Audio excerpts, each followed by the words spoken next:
Today I want to share with you class. So it's a comprehensive guide to roof design and materials. As usual, okay, for Saturday morning, let me have some storytelling first, to make it a little bit informal but yet informative. Just like to go through some ancient stone to the modern ceiling. Okay, let me start something that lasts 1,000 over years. So need not for me to explain anything. You look at the picture, you all know this is the pyramid in Egypt, Giza. So these are 4,500 years old by just using stones and rocks and granite and limestone. So obviously they're designed to last forever. But again, for some of you probably travel there, some weathering erosion start to come in the pictures. We never know with this global warming, maybe in another couple of 100 years, it will also go in place. But the fact is that it's standing there for the last 4,500 years. So I do a bit of research and I also want to share something. This is like 1,900 years ago in Rome, is Pantheon. Basically, they are unreinforced concrete dome and obviously it's still standing strong over there.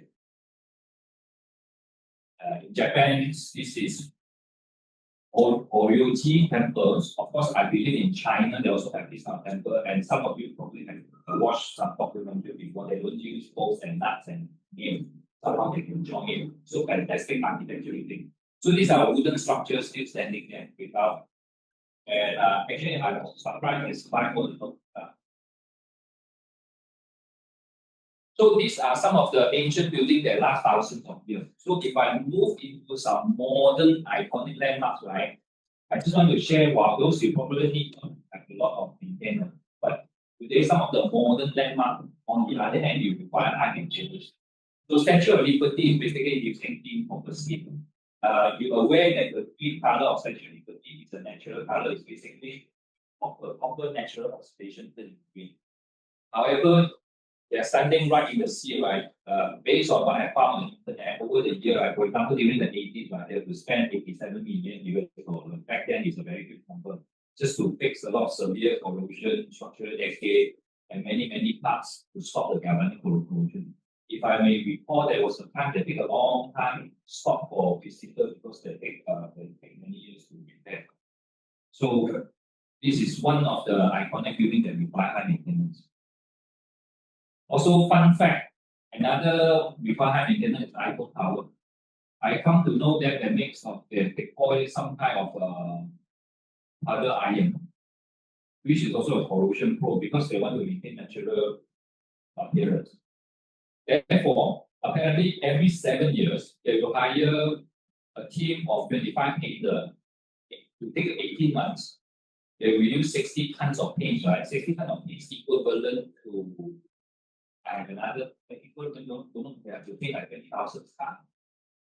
And the total coverage I put 250,000 meters square. So every 7 years, they have to do it just to paint it manually, like the picture show over here. So you cannot have scaffolding all the way up. So you have to exactly like what this picture is. I think it's a lady, the painting. So similarly for San Francisco, which by the way, this one is since 1889. This one is 1937, started off iconic landmark. If you may recall, I'm a movie buff, so practically every disaster movie that will destroy it. If it's not a tornado or earthquake or year 2020, right, then it will be Godzilla or something. So too bad. Okay, so apparently they also need to paint it, a dedicated team of 28 painters, 18 iron workers, so they will have to battle the sword, air force, high wind daily just to touch up on that. In fact, they don't like, not every 7 years, they have to actually do that by that. That means today I have a team, paint over this part, I move on to a part, move on, and after that I just come back. So they will have a dedicated team continuously there. Just to prevent from corrosion. Okay, change the perspective a little bit. How about modern architecture that do for us? Empire State Building, this one, the 1931. According to what I found, right, they say this will probably can last for another 100 over years. And the funny thing is, the greater risk, right, is not structural collapse, but economic obsolescence. their useful life. So it come to a point of time, Donald Trump decided this is not so ugly. I want to demolish it and then rebuild it. That's the only reason you will disappear from today's landscape for newer, older products. Okay, let's come back somewhere nearer our LCC. So they are like what the internet say they are using this. Basically, they use a lot of stainless steel and they also use a lot of reinforcing concrete. So according to what I have found, engineering simulations suggest right, Petronas Twin Tower could survive another 500 years or so. In fact, it's they use concrete foundations and then they use a lot of stainless steel and steel structure and so on. And yeah, so from there, basically, it's like there are some and really last for 4,500 years. Depends on what material you use. Of course, if you use stone and so on. But as the modern construction technology comes to picture, when you start to use steel, right, apparently steel also not what you expected because of the pollution. Hence, there will be along the way they come up with coating technologies, protective layers, so that steel can really last long. So there is exactly an example of when they're using non-steel, longer performance, and then under you have steel, not what they expected a lot of maintenance, but today the steel can really last long. And before I move into further, I also like to touch a little bit more than shelter, the journey from survival to sustainability.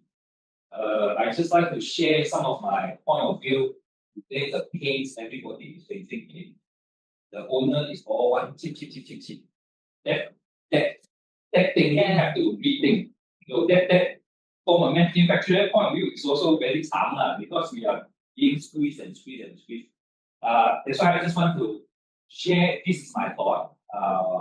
Maybe you feel the same. So today, let's serve the market well. So I just go back some of the textbook stuff. Just now it's very, very informative. This could be a bit textbook to bear with me a little bit. So like, okay, in short is there are two kinds of mentality. One is a cheap mentality, one is a premium mentality. So cheap mentality is basically in a scientific term or academic term they call lower speed or they call survival because the traditional lower speed system is often viewed as a mechanism for short-term survival rather than a long-term health. I'm under pressure for budget. I'm rushing for the deadline. So let's get it done first for example. Then of course the sustainable benefiting integrate environment, social, economic factor into a decision making. So if I break down into even a table, right, like primary goal is basically to minimize initial capital expenditure compared to sustainability. That means a maximum long-term value social impact.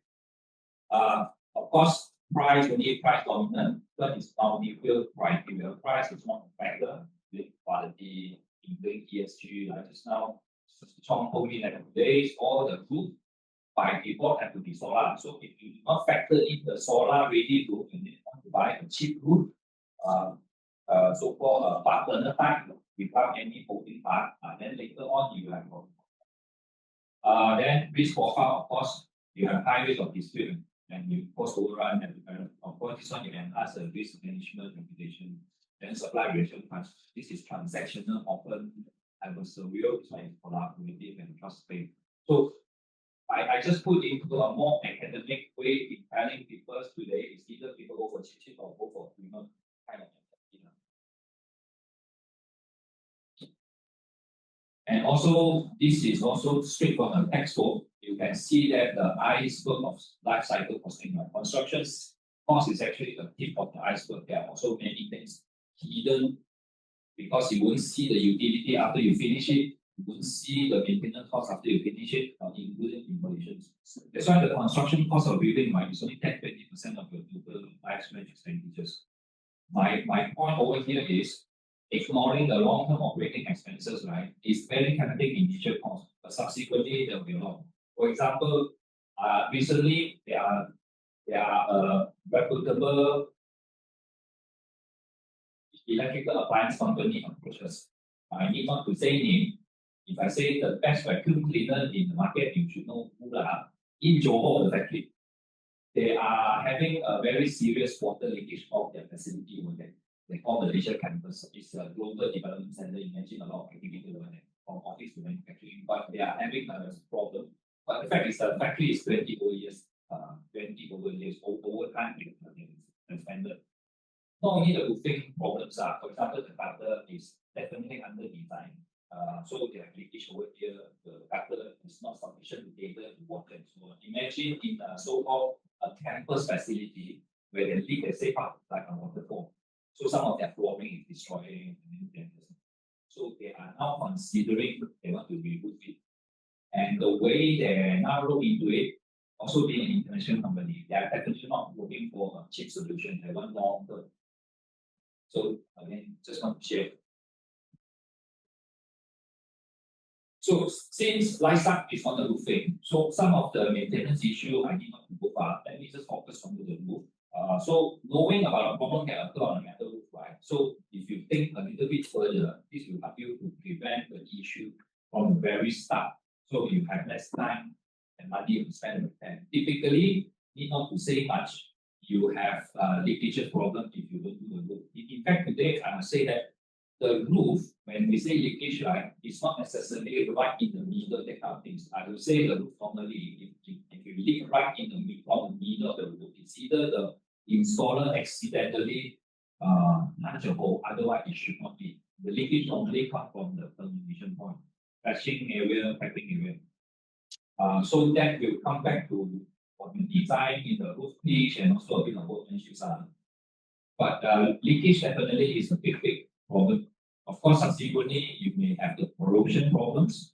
Depends on the nature of the business. Let's say if you have a fire to build a chemical, let's say a fertilizer plant, and fertilizer ammonia is packed with any practical material. So if you say singular color bond can also last you 30 years with a chemical plant, that is a big no-no, because with this kind of chemical present, which I will explain later, it will not last for long. So if we can give you a 10-year warranty, like Kennedy say it's up to you win. Because some company may not, some material supplier may not want to give you that kind of warranty by the way. But again, some owner also very understanding. They say if you give me 5 years, I'm already very happy. Because why? In the past, every 2-3 years I can change the roof. So 5 years is good enough. So that situation. Of course, while a bare mat steel can have a corrosion, a color material can be a chopping and fading. You do not want your iconic project fade very badly. And of course, installation error, this is basically the workmanship things, which is happen everywhere. Which that's why sometimes we are invited to go up to the roof, requested by the owner or the developer to check whether the green. Since I come up onion model, layer of roof design category. So how do you, when you design a roof, so these are the some of the considerations. I will say there will be 4 layers. I break down into a functionality layer, which I call it performance related. The second layer, I call it aesthetical and investment level, which is basically the design and the hosting. So the second thing pop into your mind. The third thing is, of course, the life cycle layer is about the post installation layer. And then guess what? All this is also part of the sustainability. So I call it, this is all about system integration stability. So let me do this one layer by one layer. Let me start talk about performance first. So performance, in this case, what do you need to consider? These are all the invincible works that the roof does to protect the structure. For example, you have to ask about the structural integrity, such as supporting spacing, load bearing capacity for snow, wind, or even equipment, solar panel stability.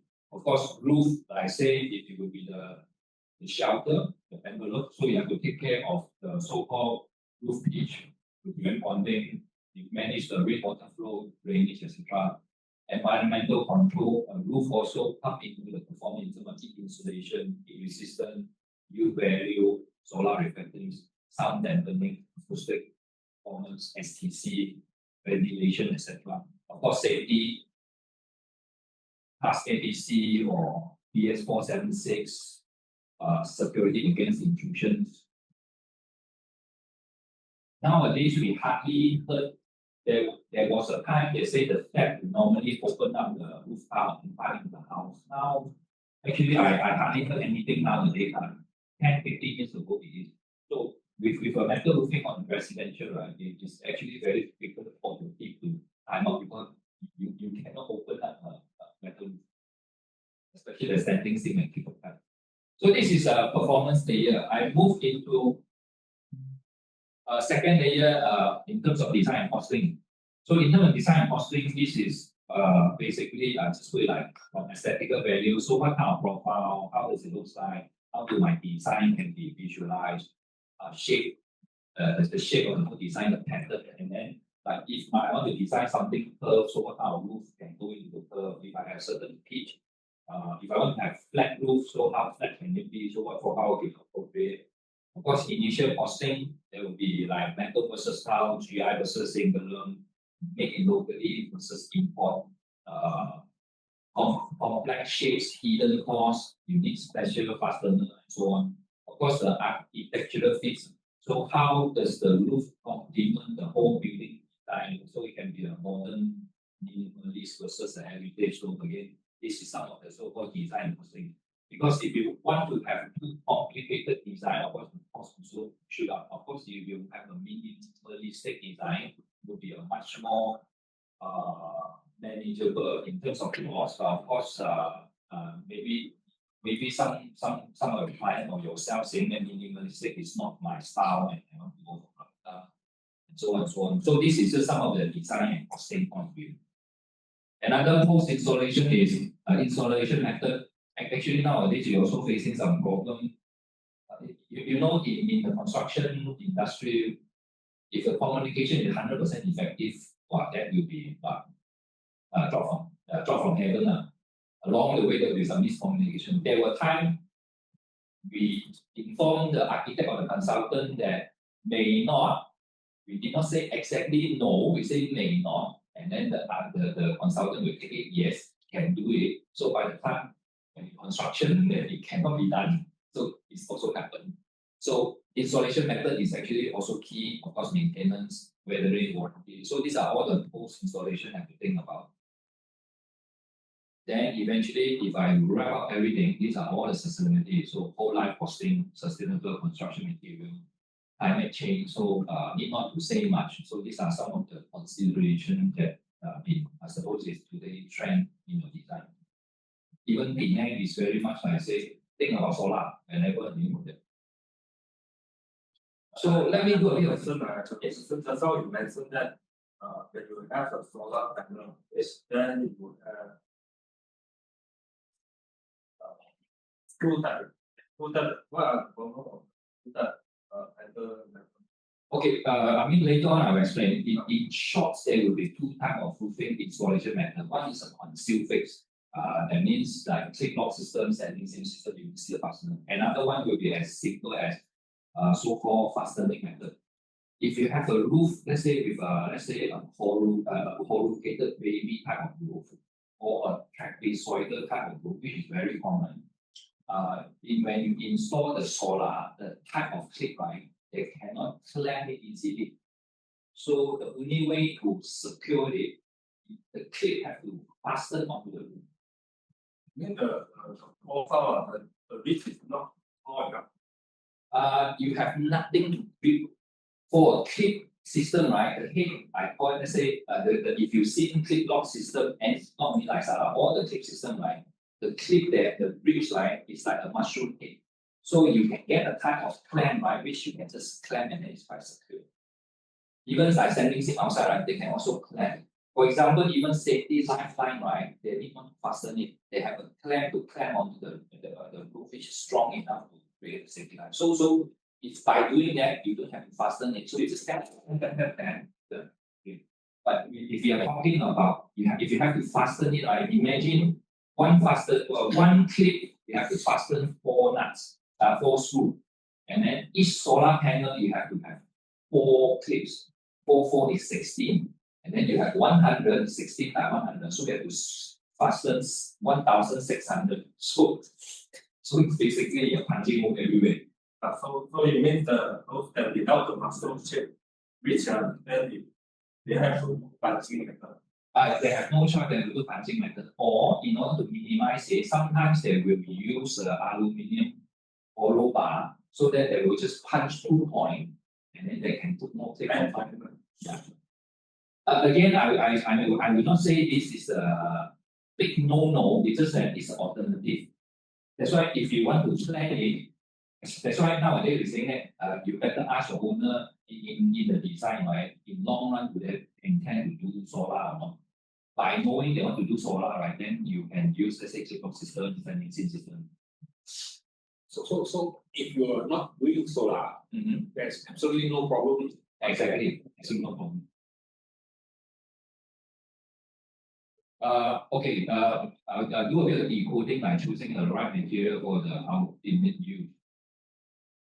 So first thing, let's talk about project evaluation condition. Like this is 12 wave in Batu Kawan.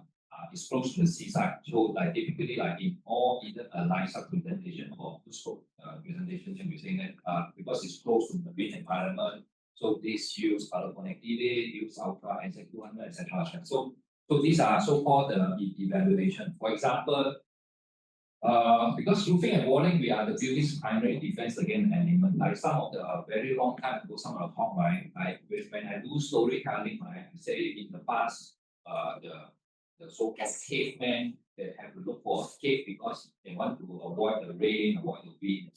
That's why basically a building is against all the elements, winds, rains, hailstorms, snow, and so on. So the installation quality, structural integrity, long-term lifespan directly impacting on the climate change. That's why some of the building design in a whole country and in Malaysia, in elsewhere, is all different. For example, in China, when they consider the roof, they have to consider the snow, the weight of the snow. In Malaysia, we don't have to worry about. And then in some part, like especially in Europe, they always have high pitch so that the snow can flow down easily. But again, not in Malaysia, that's all. So these are just some of the typical things like wind speed. Of course, we're talking about wind uplifting capability, hot humidity, rain, very common in Malaysia. Also high UV radiations, etc. So this is about weather condition. Surrounding environment, surrounding condition is basically is either optimal environment or aggressive environment. Optimal is like obviously from the picture, from city center to urban area to township. So these are optimal all within so-called inside inland and with no chemical complexes. Of course, aggressive environment can be like from chemical to marine to chicken farm to even sometimes indoor, like for example swimming. So these are some of the things I have to consider. A swimming pool in the past because of chlorine, but today some of the swimming pool I was told they can actually use ozone or ozone pump in the water for sanitizing or whatever. That's why there are less chlorine smell and so on. So these are some of the latest things. Like aggressive environment, probably not in this part of Penang, but let's say in Pasir Gudang, Johor, obviously they have a lot of, let's say, tile manufacturing, steel manufacturing, chemical manufacturing. So that area will be not good if you build a house there. Structural design condition is much more basically more on engineering. In fact, to consider support spacing, overhang, maximum roof, the pitches, roof length for drainage. And like for example, support facing, right? Nowadays, the contractor, if as per the it's all kind of design. Basically, they try to have as less spacing as possible in order to cut costs. But of course, they have to require certain PE endorsement and requirements. It can. But then don't go back into just now the cost versus long term. Okay, material selections.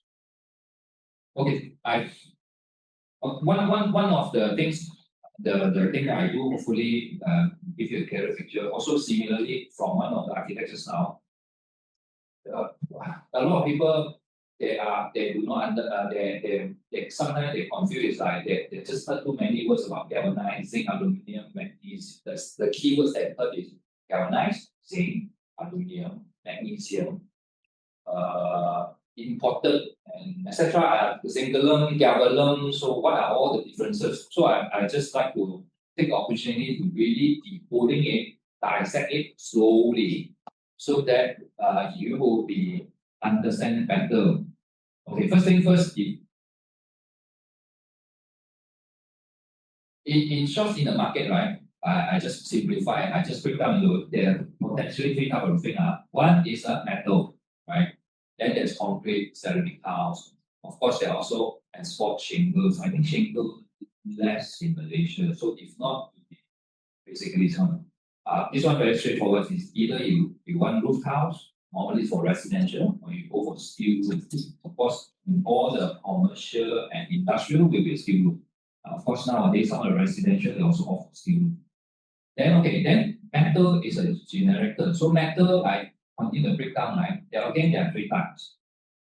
Simplified. It's either a steel or aluminum or copper.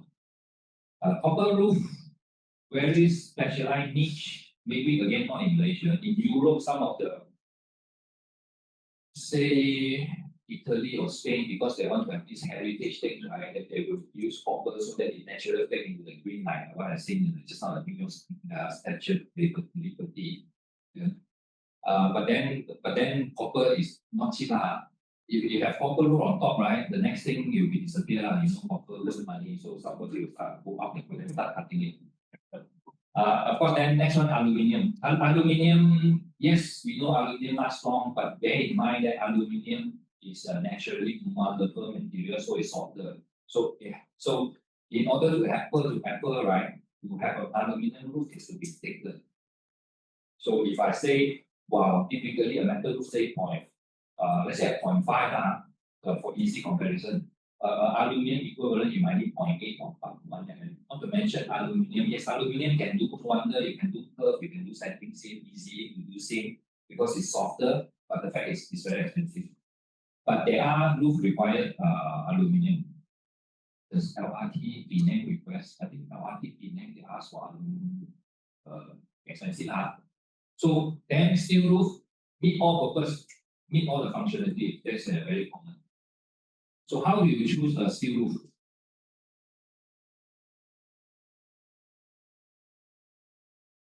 Okay, then I dissect into the coated steel specification. I will roughly break down into three areas. Number one, let's talk about the base steel without any coating, just the base steel. I will touch about what does it mean steel grade and then also about the steel thickness. So these are two of the important characteristics of the steel itself. I will not go into the composition, for example, how many percent carbon, what is the composition. But basically, whatever steel they have come up from steel mill is basic, let's say for construction purposes. So it has to be a few. If you want to confuse yourself, you just go and study the HS code. Because our HS code, there are many types of HS code for different steel. Sometimes I read, I also confuse. But in short, I will just call it, I will use the steel grade just for typically Malaysia construction purposes and specifically just for the roof. If you're talking about the IB structural, it's a different ball game. So I use this to IEM better. And then another thing is coating class. I will explain about coating composition and also coating class. Okay, coating composition is like all the keyword zinc, aluminum, magnesium. So which one is which one? The coating class is also called the SF150, the galvanized Z275, all those things. And then I will also touch about paint system. So what is so special about color bond paint as compared to competitor? Okay, steel grade is basically in roofing and walling market. Basically, there are two types. One is a G300, one is G550. It's basically a softer material. They call CQ or commercial quality, or a full hard, high strength. So basically, minimum use strength of 550, that one is minimum use strength 300. As you can see, it's definitely softer because the strength is only minimum 300. This one maximum minimum 550. That one you can have an elongation up to 80-20%, whereas this one elongation 2 to 7. That one excellent formability. This one less formability, but still doable. Primary use for high strength. In short, is if this is a clip lock profile or a normal so-called corrugated profile, any profile will straight away will be a G550 material or harder material because you need the strength. Then do I use a softer grade for the steel? Yes, you can still use it, especially for standing seam profile, because you need to seam it, you need to bend it, so you need something softer. However, to compensate the softness, the thickness will be a difference. While I can ask you to use a clip lock using color of a 0.48 over here, but that one will be a 0.55, slightly thicker, just slightly thicker, but it is a softer grade so that it can bend. So basically, that's the difference. But for costing purposes, one of these days saying that is still, can I still use 0.48? Yes, you still can use it a 0.48 for G5, G300, but you just have to understand that it's thinner, so you can in terms of strength it won't vary so much, but you just need to aware that I'm using a thinner material for softer material, that's all. So this so basically this is what I meant steel grade.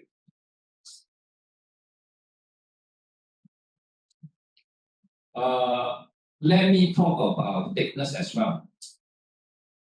For example, I myself asked when I first come into the industry, right? In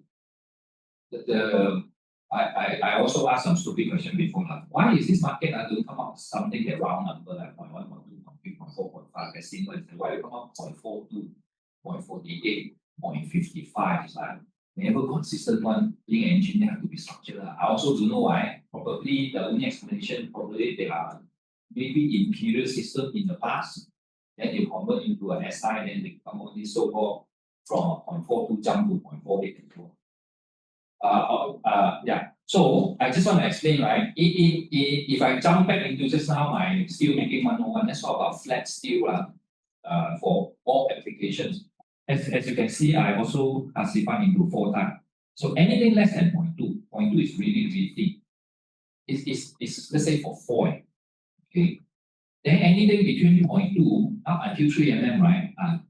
I call that as a thin sheet. So it can be a metal roofing, can be car panels, can be electrical appliances. Anything from 3 to 6 mm, 3 to 6 mm, 3 to 6 mm, yeah, 3 to 6 mm. So this will be like steel purlin structural material. Anything more than 6 mm, I will call it plate. So it's heavy structural beam, features, shape, and so on. So for metal roofing, right, they all fall into 0.2 to 3 mm range. Even HS codes, right? HS code for let's say coated steel, right, mostly is like less than 1.2 mm or What about the CSS stand for? the all the CITB, Syrian, if you want to import, export the for shipping and import duty.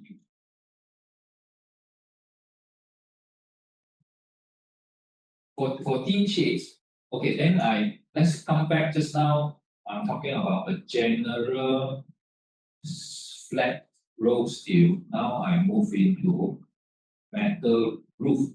So metal roof again, I will break into 4 categories. Number 1 is anything 0.2, 0.25, 0.3, right? I will call economical grade.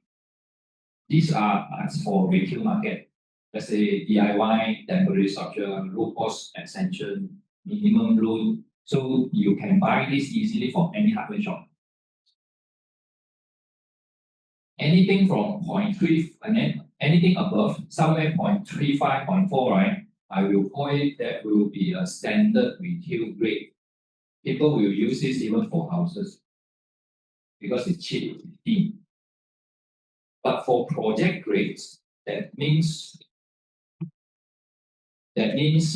you really for commercial buildings, factory, large scale projects, government project, you should at least use the project grade that means 0.42, 0.48, and 0.6. Anything more than 0.6, right, is a special requirement. So that will be the general term. Because yes, I'm referring to BMT, just base metal. Because like say even like just now the so-called lowest fittings mentality, right? There are situations people start to change the thickness for cheaper fitting. Then instead of 0.3, 0.42, right, they may be using a 0.35, but then they're saying that it's actually more than 0.4, but then then they are using TCT or APT to explain that, which is very common. And then and so on and so on. So I just like to take this opportunity just to emphasize that certain costs you can go down so much, but you cannot sacrifice on certain things. Thickness is one of the things easily people like to go downgrade. Okay. Then from here, I also take the opportunity to explain one more time what the difference between BMT, TCT, and PE. As you can see over here, so if this is the base metal, after we have the zinc aluminum put the gray color, so this is what we call TCT, total coating thickness. After you paint it, the painting that consists of 5 micron of primer up and bottom, another finish called 20 micron and 5 micron. So this is called after painting. So for example, if I show you a 0.48 mm, this is a base metal. For TCT, right, it's a total coating class, BMT. For AZ150, the general rules of thumb is you add another 5 micron, 2.5 on top, 2.5 on top. So it's a 0.48 plus another 5 is a 0.53 TCT. After painting, top coat primer to 29.5 plus the TCT 53 plus another primer 5, another factor 5. You have a APT of 0.565. So it's common. Sometimes people play tricks. Is I give you a 0.35, but then I end up here like it's more than 0.4. So you have to ask, excuse me, are you referring to APT, TCT, EMT? Okay. So just now is like now hopefully you now you can question your mean. G300, G550. Oh, G550, no problem. Base metal thickness how? Okay. So now you can question them back. Hey, no jokes. I met one young ladies. They build a big bungalow. The technical question she questioned us is like, wow, this auntie, she knows what she's buying. Okay, come back to metallic coating. This will be another interesting point. Whenever they offer you coating steels, right? Okay, the major ingredient in today's market, you hear the word zinc, you hear the word aluminum, you hear the word magnesium. So exactly which one is which one? In fact, I just had my webinar a few days ago, right? Again, sorry, my style, I like to do storytelling. And instead of start selling metal thing, actually I introduced coffee culture. Because all the coffee looks the same, but they're not the same. Because the long black composition and the latte composition and the cappuccino composition, they are all different, right? So galvanized steel also the same. Yes, they are generic terms. These are all galvanized steels, but the composition different. So that's why I would like to share with all the beginning architects. Don't be carried on by your econ. So for example, yes, the word nowadays galvanized, people normally refer to GI. GI stands for galvanized iron. Those are basically zinc coated. I use some color differentiation. So zinc coated, gray color, typically a composition say zinc 99.8. Because of the way they're putting it, they will kind of put the silicon inside. I don't remember what's the purpose of that. Maybe it's additive or something. So it's a 99.8. So these are galvanized and so on. Another thing is normally I will not talk galvanize saying that galvanize is good, galvanize is bad. As per my webinar, right, galvanize also has functionality. It's like, yeah, white rice is simple, fried rice tastes better, but white rice still serve the purpose of having white rice. So similarly, galvanize, depends how you use it. You still need galvanize for many applications, right? So of course, metal roofing, if you compare, if I have something better, of course I will use something that performs better as well. So galvanize still have its value. Okay, the next thing is in the market, you probably heard that some ZAM or super diamond or etc. It's basically they are also zinc, but also have aluminum and a bit of magnesium. So it's either a ZM or a ZAM. Some people will confuse that I also have alu zinc. Correct. It's a fact these things they have aluminum, but aluminum they have less. See, the composition is majority is still zinc 85.8. Aluminium is 11%, magnesium 3%, silicon is 0.2. So this is a composition from a product called Super Dyma. Super Dyma is a Nippon Steel technology. Of course, today blue scope because of the JV, right? We also can supply Super Dyma. Super Dyma will not mostly use on other parts of the building, but not necessarily. Okay. So is this the art, folks? Is this the alu zinc? Yes, but it's not the alu zinc that zinc because the aluminum is only 11%. Does it perform well in a, say, corrosive environment? Yes, depends where you use it. If you use it for hypothetically, if I use this versus this in a coastal area, of course I put a bit of Ajinomoto of aluminium, of course it perform better. But if I use this and this as a roof in a coastal area, obviously this will be better because you look at aluminium, it's a 55%. So galvanized product, I will classify the type. One is a zinc-based galvanized product. One is an aluminium-based galvanized product. So blue scope technology is using aluminium technology, where we have a majority of 55 with 43.5. Then the activate is we also put a bit of magnesium there, which is over here. Take away some of this, and magnesium will be even better. So in terms of performance from here to here, you've got the idea, right? So and then officially from standard, this one is always referred to AZ, whereas this one is AM. On the other hand, this one is ZAM or ZM. That's why I just want to emphasize, if today people are somehow saying, oh, I have alu zinc imported, then it's like, what is the composition? That's one question. Question number one. The number two will be, of course, where does it come from? And then another thing is, this is from the literature. Only blue scope, carbon, or the so-called singular licensee, right, will have this composition. And only Nippon Steel Super Dyma will have this composition. The other fellow, if they are not officially authorized, right, of course they can do it. So they may have, I have an alu zinc, it could be 40% aluminium, for example. So if you want to drill down into composition, you can also see there are also some differences. So when people say color bond, so does it mean automatically the singular product? Correct. If it's a color bond, automatically it's singular, and automatically by default is an AZ150, unless it's a color bond ultra. Then by default, ultra will be AZ200. And today, if you take some catalog, right, if you have a color bond ultra activate, then we know that that is supposed to be the so-called aluminum, zinc, and magnesium technology. But in the market, they confuse you as alu zinc. Which okay.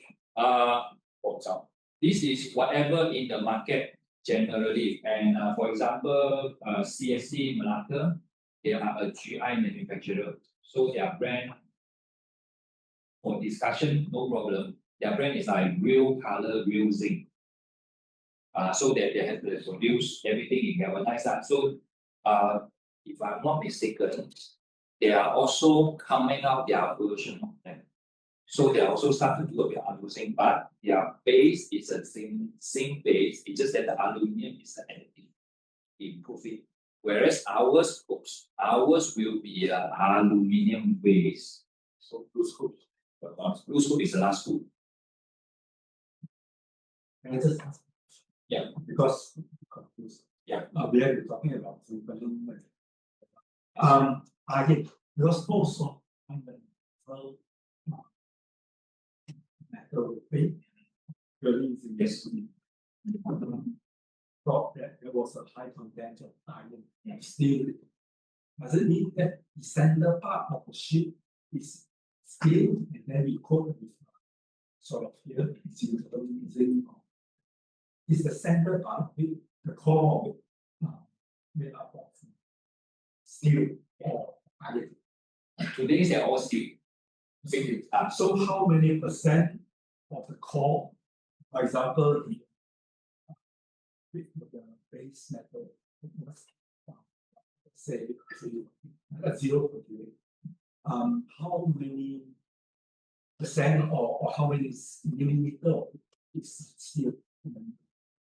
Okay, when they make the steel, right, they don't have layers like coating steels. That's why I was saying, for example, in the market, if I talk about stainless steel, a lot of people family stainless steel. So it's either stainless steel 1304 or stainless steel. So certain code will be represent something. So for example, if I just take an example, if there's a 304, right, unlikely there's a 305 or unlikely there will be a 302. So they're normally classified with a ration. Steel generally today's steel, right? One of the ingredients is iron. For example, in the earlier when the steel making process, right, they have to take the iron ore, which they freshly dig up. Chemical name is Fe, iron. Fe. The iron. They have to put coal, they have to put carbon, they have to put they cook it up, voila, that's your steel. So today all construction materials are made of steel. But on the other hand, Eiffel Tower, what else? Let's say Eiffel Tower. Eiffel Tower is made of.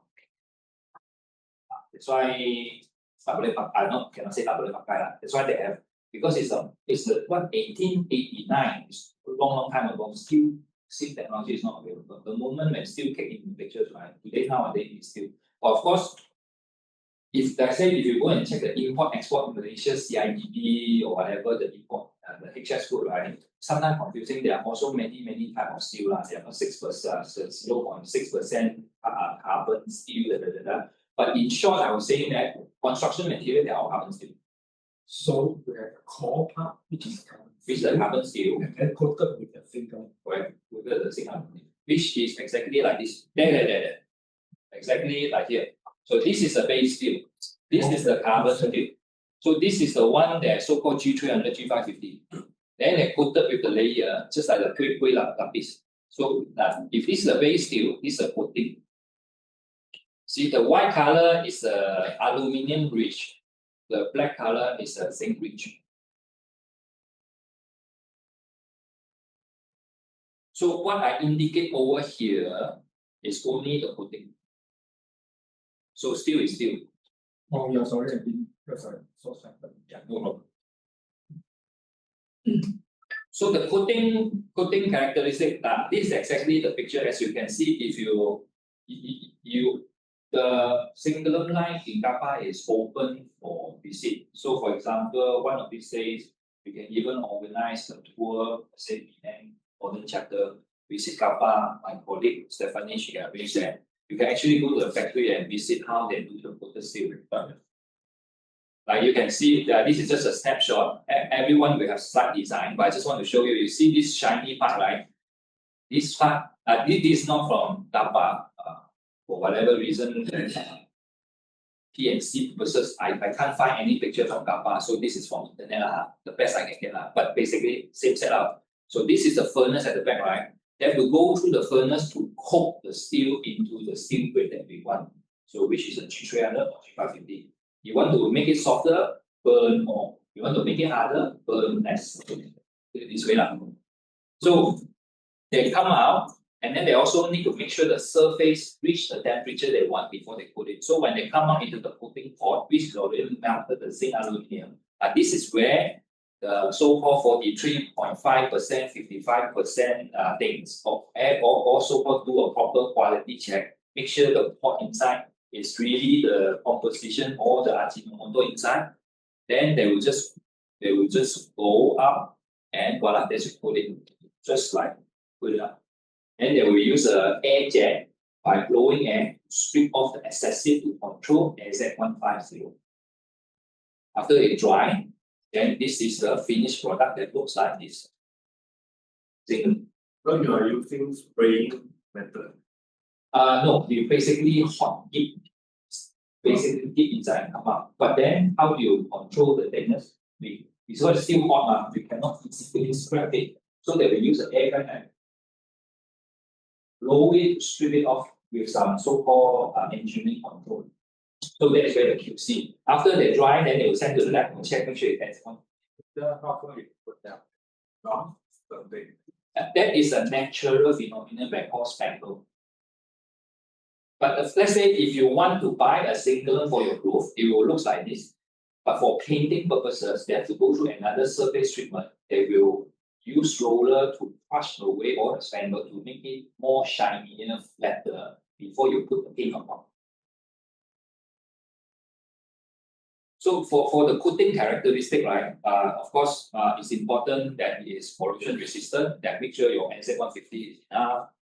The adhesion is very important. You do not want it to peel off. That's why the zinc and aluminium melting point very close. So the pot maintaining at 600 over degrees Celsius in order to make it melted into molten metal liquid form. So the strip have to be at least 600 over degree, same temperature before you put it. Because if you room temperature, you leave it inside, you take it out, right? You put it out, right? You cannot stay.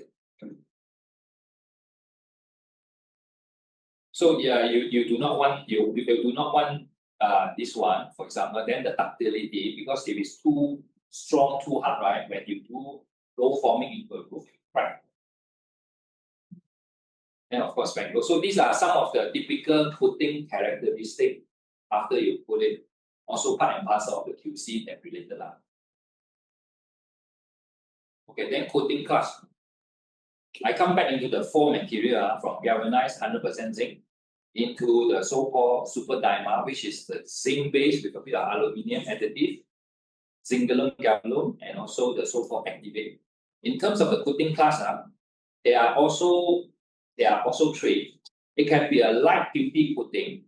It can be a general building to high durability, and also I would call a heavy duty maximum protection. So if I just start over here first, see, due to the composition differences, the fact is aluminium is lighter. So the moment you add aluminium inside, it cannot be apple to apple comparison, right? The density change. So while zinc 100% zinc, right, it's a 270. Okay, these are some of the standard mentioned in some British standard or whatever certain thing. This will be the requirement for a minimum, so-called to have a general building or high durability, right? It has to be Z275, 275 grams per square footing. So that is for a typical building. That is for galvanized. When they come into this one, right, they have 11% aluminium, so become lighter. So it cannot be 275 because of aluminium. To have an apple-to-apple comparison, right, it will reduce the coating. So it's 180 grams per square. And in the market, they normally use 8. Then for zingalum, we have more aluminium, 5%, so it's a 150 grams per square. Because this one, we make a bit of magnesium in terms of the same performance, right? This one becomes AM1. So this is a coating class direct comparison. Can I have something lower coating class? Yes, you can.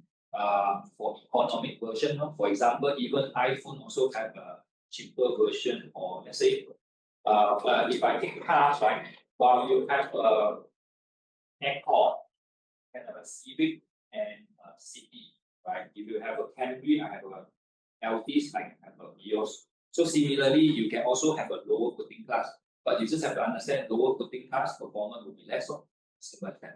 So if some of the you can have like Z1A0 over here, you have 120 over here, you have Z100. For example, we also have some of you who use this product, we have Prima Maju.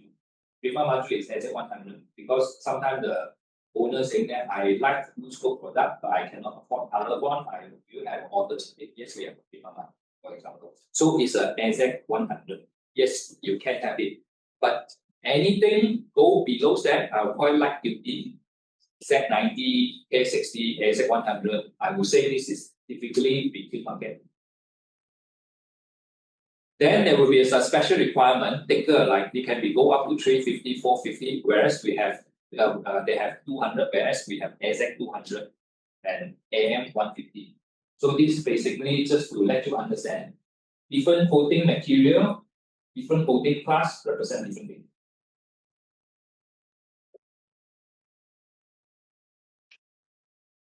just a snapshot in terms of performance. Like for example, on top over here is a Z220.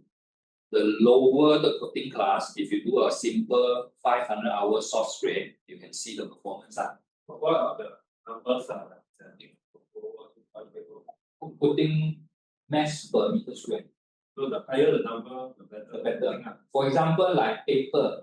Paper today, all the A4 paper, they also range from 80 gram per meter square to 60 gram per meter square. So the lower the number, the thinner the paper that you thicker. The thicker is like 80 or 80 good quality. I like to use 80, but company might still using it. I think company still using 80 lah. But I use something 60 or 20, right? Wow, cannot double pakai. It's just like I sign also not last year. So it's the same numbers lah.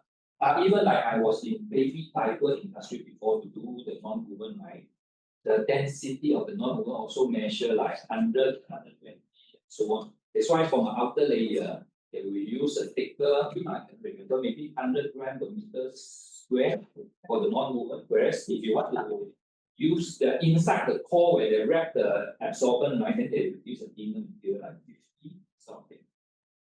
And the Z, Okay. the material is different type. Yeah, so now everybody become very smart with it. So the moment you see Z, right, galvanized, AZ or simple, K, what is K or K? I heard from one seminar, it's a called super diamonds.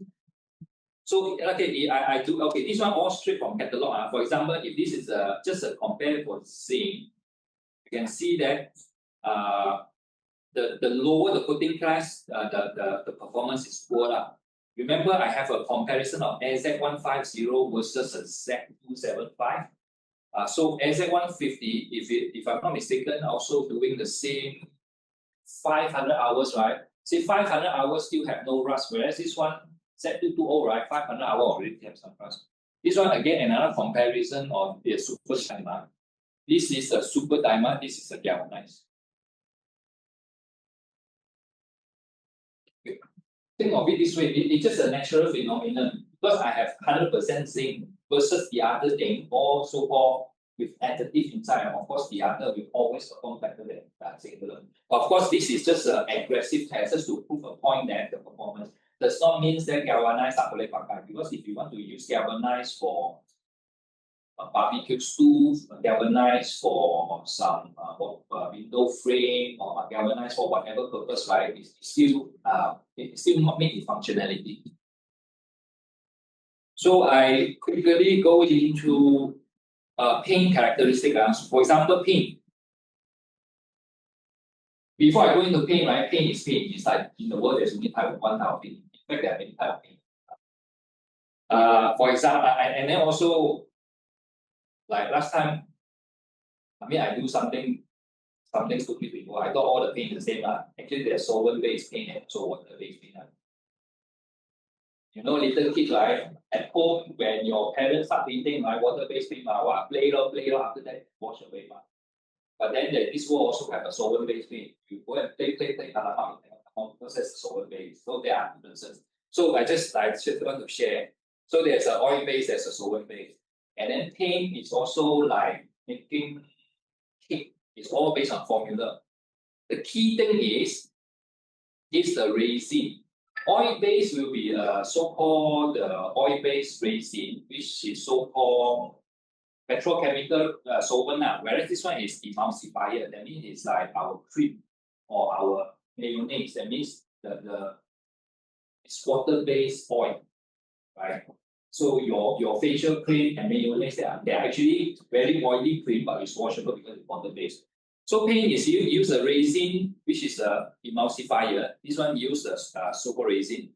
The rest is pigment, color, the additive, antifungal, whatever things. And of course, you have to use, because it's oil-based, right? You have to use solvent, whereas this one use water. And then that's for paint. So I just want to, and then of course there's another called powder coating. So paint system, I will portray type. One is water-based, one is oil-based. Of course, they are powder coating. Powder coating, for example, if I'm let's say computer, whatever things, right? I cannot buy from singular and punch it, so I have to make into funny shape. Only then I want to paint. If you spray handily, it will be a bit difficult. That's why they use powder coating, because they will charge it with some negative charges. You go inside when they spray, right? The paint will automatically stick all corners so that your paint will be completed in all corners with that powder coating. So for different application, you have different powder coating. Of course, this is based on experience I have in a paint manufacturer before. I worked in a paint factory before. I will say that there are also a few things. The automotive paint, which they direct to the car factory. And because it's in a factory, right, they have a requirement of all these things are in shops, some baking, this and that, because they use conveyor. The paint have to come out, so they have some specification and technology in order to make automotive paint. They also have a refinish paint. This one is the one that same color, but they have different application, because one is manufacturing, this one is workshop. You bang your car, they will mix the color, but the composition has to be different slightly, because this one they hand paint instead of machine paint, and then put into the oven instead of a conveyor continuous oven. This one is oven. So it looks same color, but the property will be slightly different. So in the market, it's either they sell in big drum into an automotive factory, or sell in small can to all the workshop. Then there are also industrial paint. So like industrial paint, it can be all kind of industrial paint, from painting the shape to painting a computer spare part to a handphone to anything. So this industrial paint depends on what that is. Of course, there will be one segment which is they call coil extrusion. This is the paint specially only for coating line. And the formulation to make it as such, right, it cannot air dry. It has to go through the oven to dry it. That's why when we start setting up the factory in Papa, some operator back in the factory, I see some leftover paint. Why don't I take it home and then paint my house? The house never dry.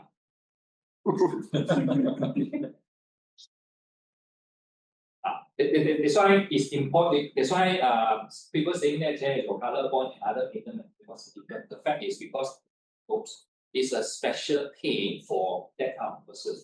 So it's all engineered design paint. And then the next thing, similar powder coat. no, powder coat will be a powder coat. The paint itself is in powder solid, whereas we are in liquid. And then powder coat is like charge it and then they spray it, whereas we are going through the line to roll paint like hot dip. Like hot dip, but instead of hot dip now it's not hot dip. They come out, right, they have roller to paint it, because we need to control the roller to manage 20 micron paint. You have a roller. Yeah, roller. So the roller will pick up the paint, transfer the paint, and then roller transfer into the same thing. Multiple layers of coating, right?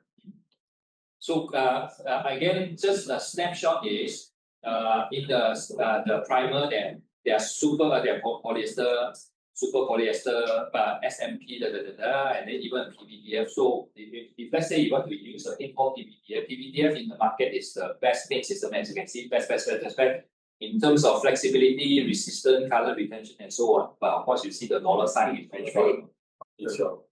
We are at super polyester today. All everything. For all of them except our PVDF range is this one. Most of it is super polyester. Today for coating line we are all using it. So what is P? Just another chemical which for the product. we call XPD range.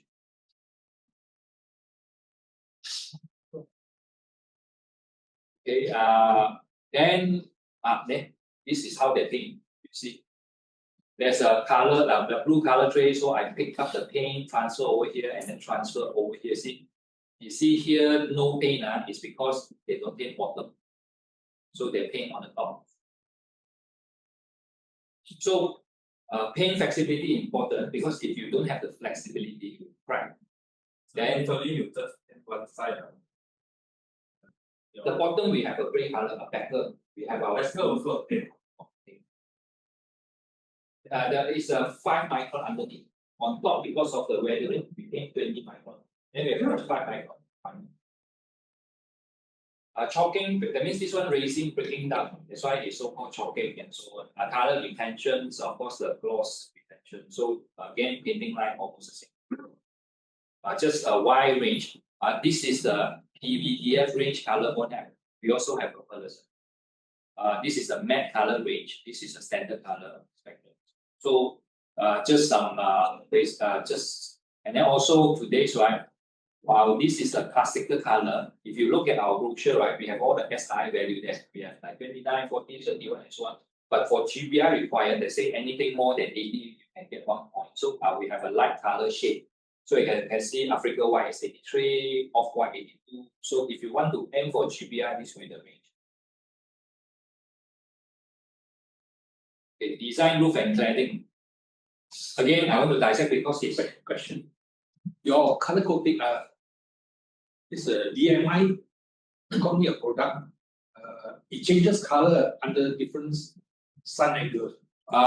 So have spectrum have some form of coding. Spectrum is also one of our product range. We have mica inside. Okay. Mica is also some kind of pearl kind of things like metallic flakes, mica flakes. Still available. Still available, yes. Okay, also let me quickly a little bit so much.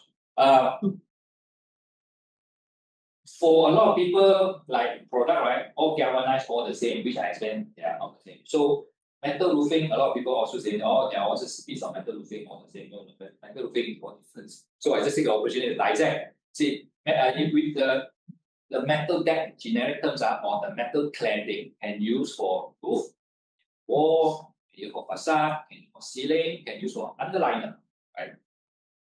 Let me break it down. There are two types. One is a conceal fix, one is a true fix. What is conceal fix? You won't see the fastener on top. So this is the clip lock profile. For example, we install over the purlin with the clip. After that, pump, you just clip on it. So you won't see any fastener. This one conceal fix, outside, like all standing seam, right? We will normally have a hook over here. So this one will be on the side, we hook it up. Then we will lapse it, we won't see it, and so on. So we fasten onto the purlin, onto the clip itself here. So these are so-called conceal fix. The screw fix will be the trapezoidal or this type. Of course, you have to use this to fasten in. So they are very package type. Then the pro and cons is like, okay, for conceal fix, generally is a higher. We have to factor in the clip cost as well. Then installation will be slightly lower. Clip lock will be faster because after you stand on it, you just put it. But the standing seam will need some workmanship because you have seen it. You have to use machine to see that manual seam. Maintenance, of course, is lower. Then the leak resistance is higher because there's no penetration. Thermal movement, because there's a clip, then later on you can look. Now the smart seam also have movable clips. That's why you don't have to worry about that. Then of course, screw fix is cost is much lower. Speed of installation will be very fast. Simple skill set, anybody can go out and do it.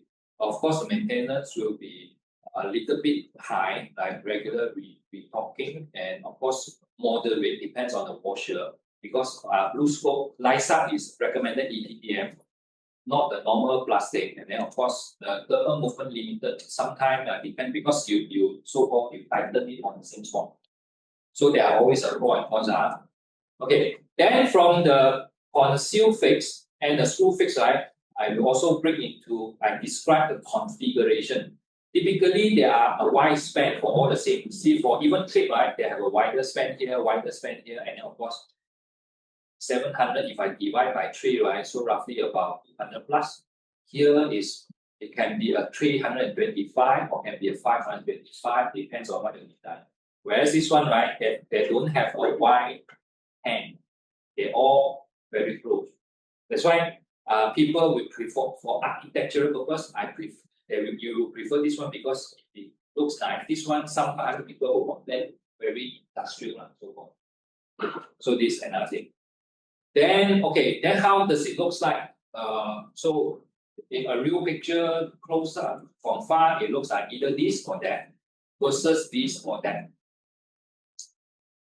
But again, this one, while it looks very industrial in a factory, this one is a Starbucks. Using different color, it express differently. What are the effect for different type of each? Of course, that one, if you use it on the roof, is of course for the water, rainwater flow. The higher, better. yeah, because you can contain it and then you can contain it easily rather than spill over to the next door and then the next pack. What about strength and length? Of course, the rib also play a part of the strength. And of course, now rib is the key point where you have your solar as well. And length? The length, the length base is up to.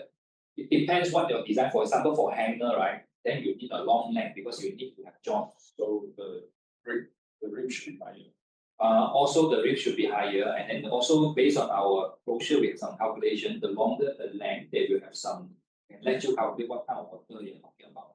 So if I blow up, like if it's a ripple, a classical, wavy, sinusoidal, will look like this. But of course, if you put this in your grandparents' house, it looks very kampong. But again, if you put it into some, you can also use it because the minimalistic design, right? This will be a very classic, depending how you design it. Of course, then the other thing will be, I say that for this looks very industrial, but different color will stand it differently. This is HR29.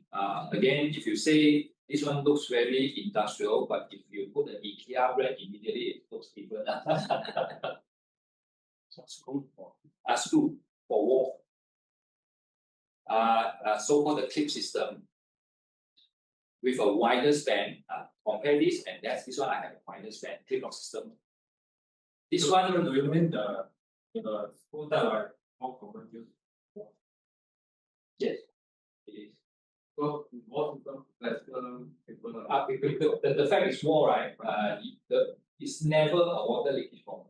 Yeah, water may sit in, but compared to roof thickness, so it's okay to use the it is like, for example, this is a school type, like Australia, they use it for home. This is fun. And then how about the wind lifting system, which fixed system is more Okay, durable? I can be like, for example, even the clip systems are even our blue scope standard. If you really because the wind uplifting, if I take FM, FM global FM calculation, which is a very stringent requirement. Even our clip lock will fail their requirement. But again, the requirement is fixed by people. So their insurance company, of course, their standard will be very high. So on the other hand, for FM, right, a simple logical explanation for them, they will prefer a space to prevent a wind uplift. If you have, let's say, if you come across this one, we can help you to do some calculation just to give you the assurance that this roof, this design can meet the wind uplifting calculation. So we do have that kind of calculation.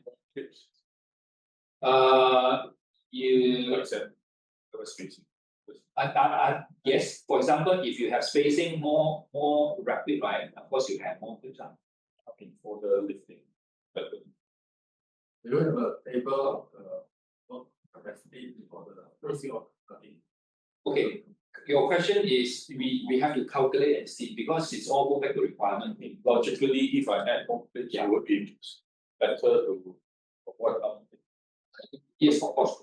Then on the other hand, on our brochure with a lot of data there for wind uplift and so on and so on. So we can the consultant can use that to calculate or we the information is the mental tech itself, because in your you have a newspaper, but what about the mental tech? yes, we our later like our brochure we have all the information there we can calculate and so on. Just like this is a standing seam. Also another type of standing seam. This is a structural seam because they have the so-called the smaller ribs there. So the rib height just now asked the questions like obviously like the one that's now sitting outside is as high as 75. We have 65, we have 43. Otherwise, the trapezoidal normally is 24, 29. So these all go back to the roof pitch. So if I have a very flat, then higher ribs can help me to gather the water, and so on and so on. So lower rib height suitable for residential or steep slope application. Taller rib height for low pitch, long span level. Then the roof length consideration is either we roll on a factory, which is a common 12-meter maximum 28 because of the rolling transportation JPJ requirement. Otherwise, we can roll on site. Roll on site, it can be more than that, sometimes up to 100. For example, if I want to do any project in, let's say, airport, right? So I have to roll on site. Your MOQ for Roll on site, normally they charge a lump sum because we have to factor in our machine over there, operators, crane, of course the site to be clear. So these are some of the considerations. how many meter square of meter in order to use control of that. So Okay, our Eddie is our sales over here. So far there's no meaning, but normally for roll on site, typically it's quite substantial. Sorry, I have a question. Yes. I've had issues with roll on site where there's issues with the license with the JKT, right? Where you need to bring over the license of the machine over to the site. Is it a CI? Yeah. The CIDB. machinery license, yes. We normally have CIDB requirements. So we We have will get that sorted as well. solar ready roof consideration. This is exactly what I said. See, our clip system will have this to clip on it. Our standing seam can do this. Our zip deck, which is the round one, also can do that. So then you don't have to punch it. Whereas the trapezoid, just an example, you have to have 4 fasteners just to hold it.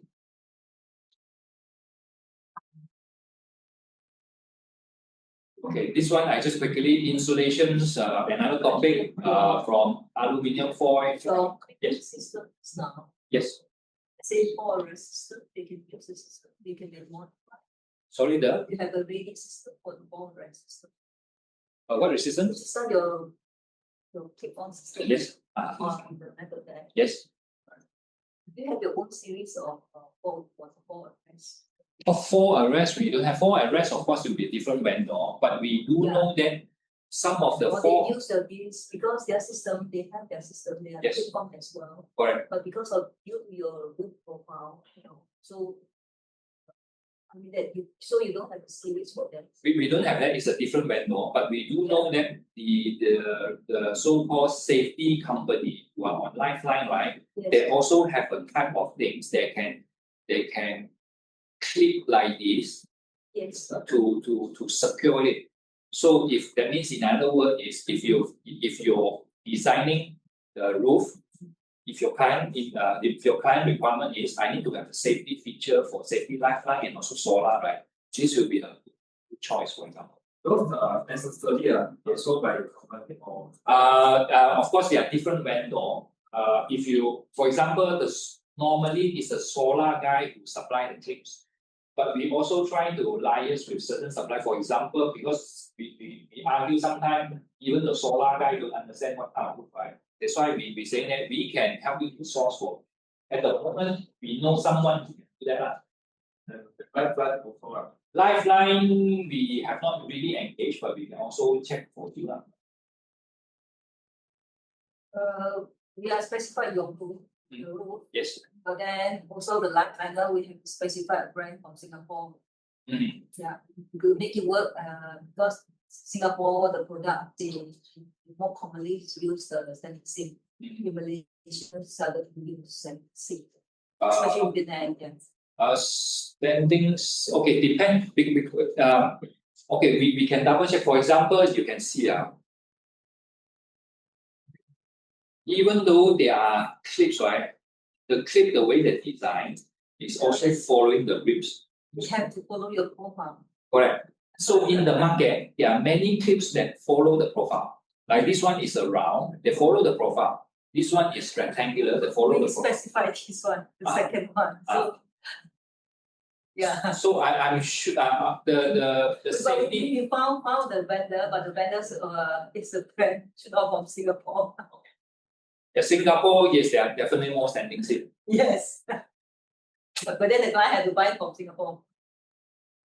Yeah, For the moment. Yeah. correct. But because if they don't buy from Singapore, I'm sure China. We try not to use China.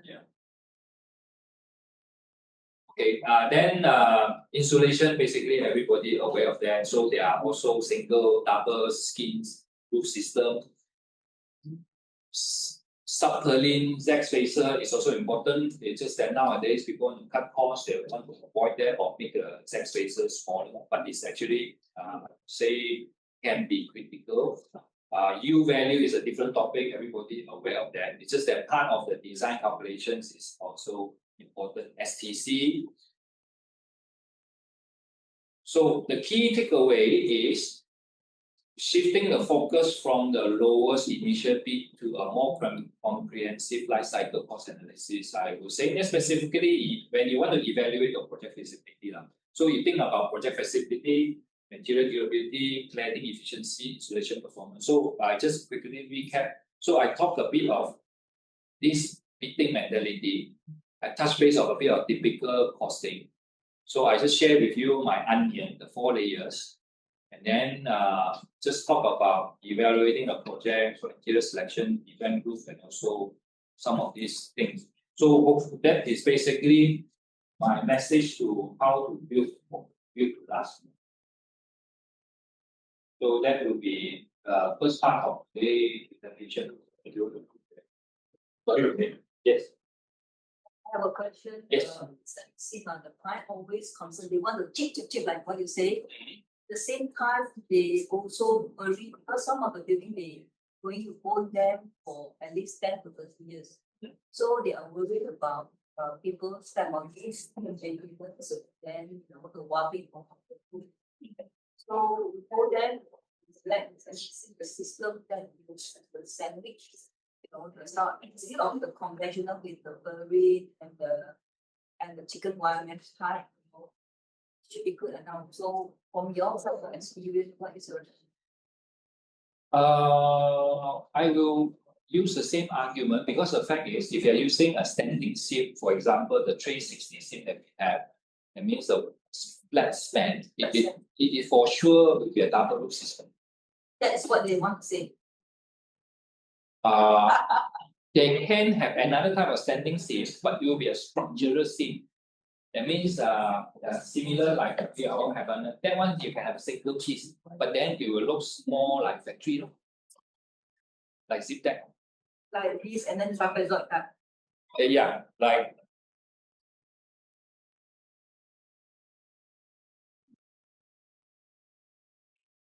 Yeah. this can be single skin. It's a standing seat. Okay. And it will look like I have Paris baguette, right? It looks like this. From far, Yeah, looks like factory, not so bad lah. I'm not so bad because from far, right, you still have the wide span, but it's just that 3 little mini ribs, right? From far, won't see so much lah. But it's a standing seat.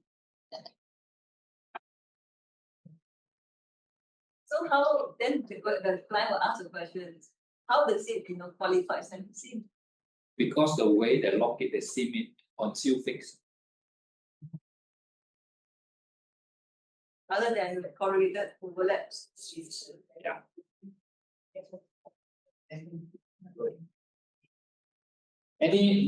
Yes.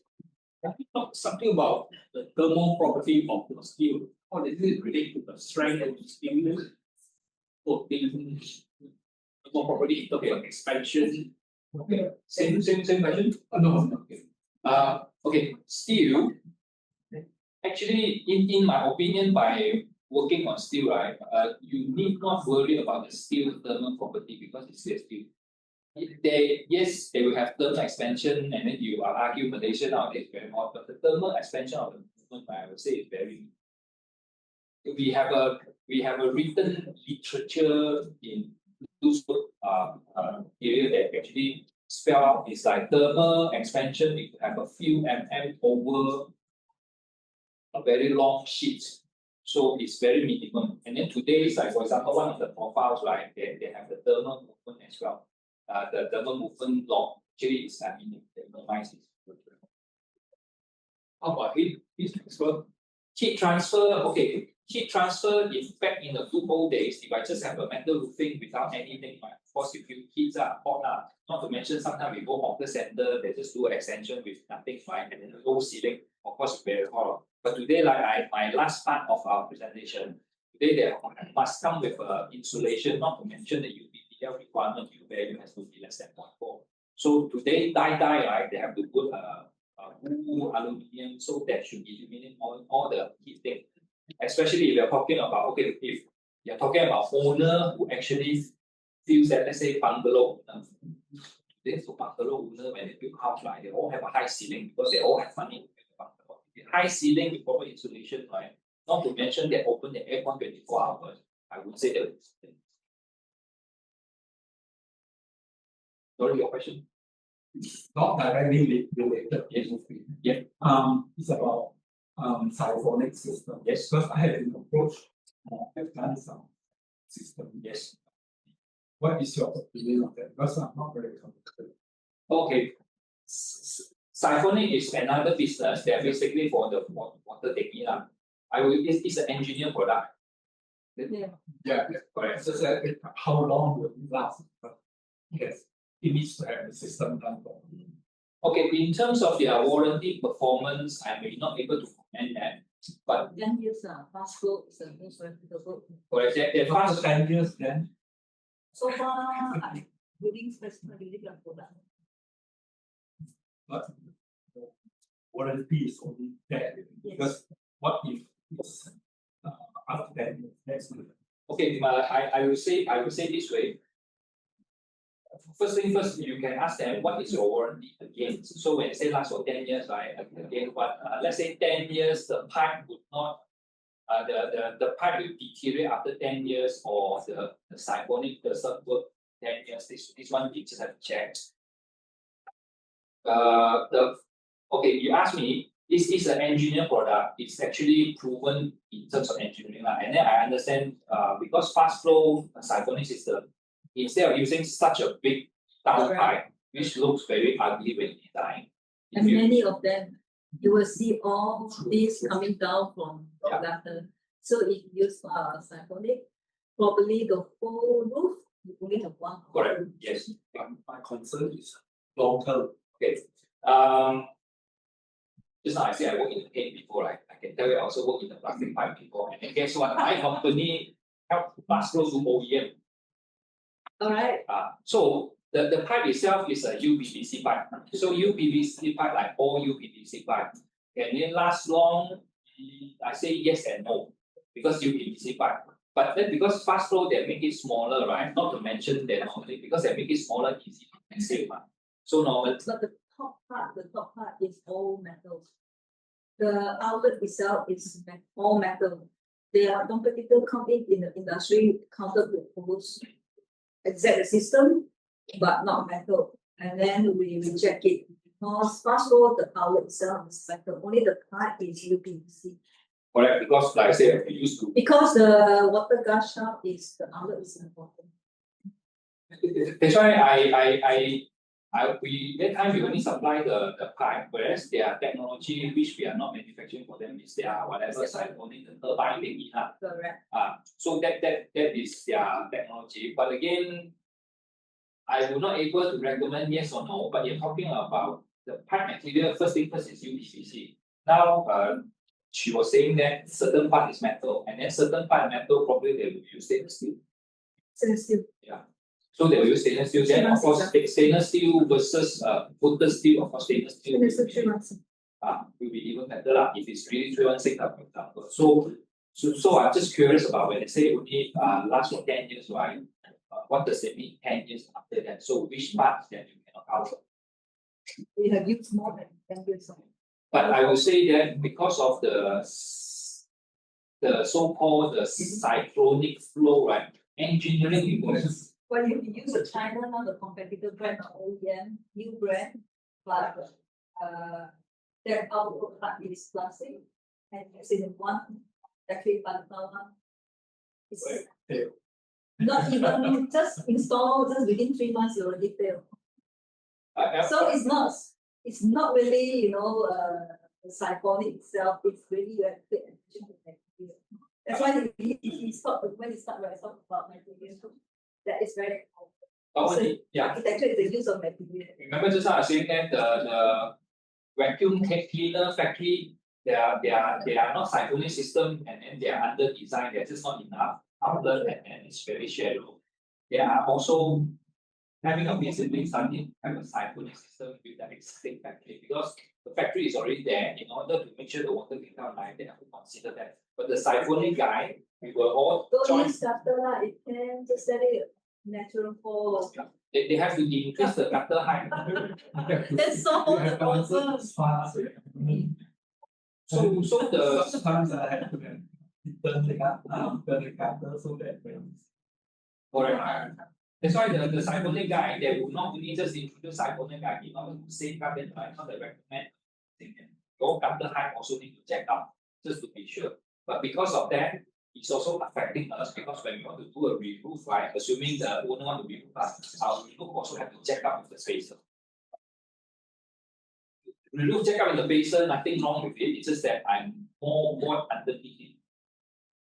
Yeah, I have one question. Because due to architecture, right, we have skylight, and then we have problem of drainage along the skylight, especially the skylight is, it will have to follow and then it will change the part. The skylight usually, the order to have for the light, it will have to protrude out a little. Yes.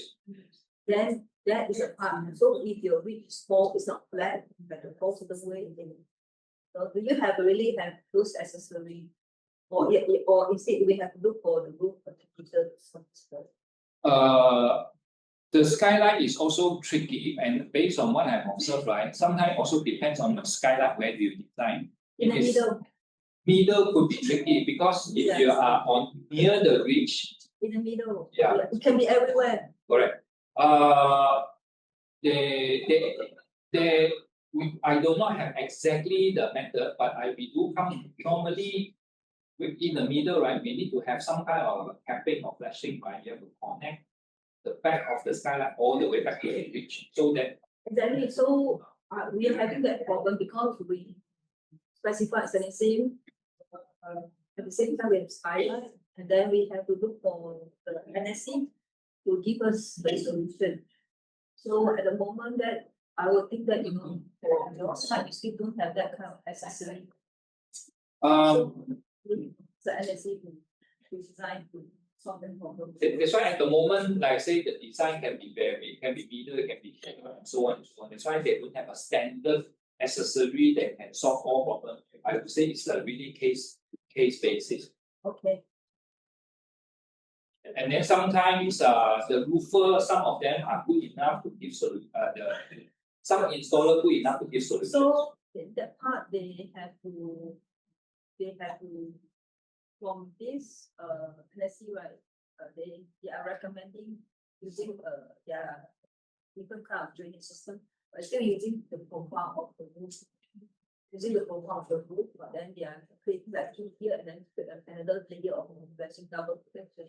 Okay. Yeah. So this side you can see is not yet available the market. It is. Correct. In fact, recently one of the commercial area also has this kind of water fountain near the ridge. So have one. Yeah. Usually it's there what there's what. Not mentioned, make things complicated. They have some penetration for some ventilation. I don't know, maybe there's a restaurant down there. But the solution is come out from the roofer. So at the end, behind, right, they basically have another mini roof right on top. So if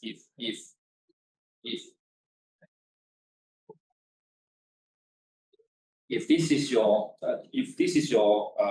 skylight, they actually have another roof with a pitch over here, so that the water flows in here and then over.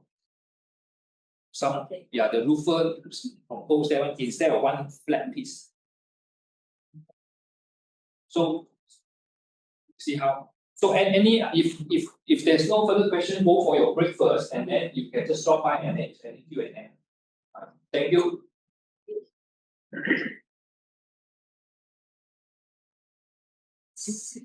And also once your is only the and then come to the also approve the range of the size. We so far flashing area, I think. Maybe you share with me specific. Because when it comes to age, so and it's here saying that it will have to move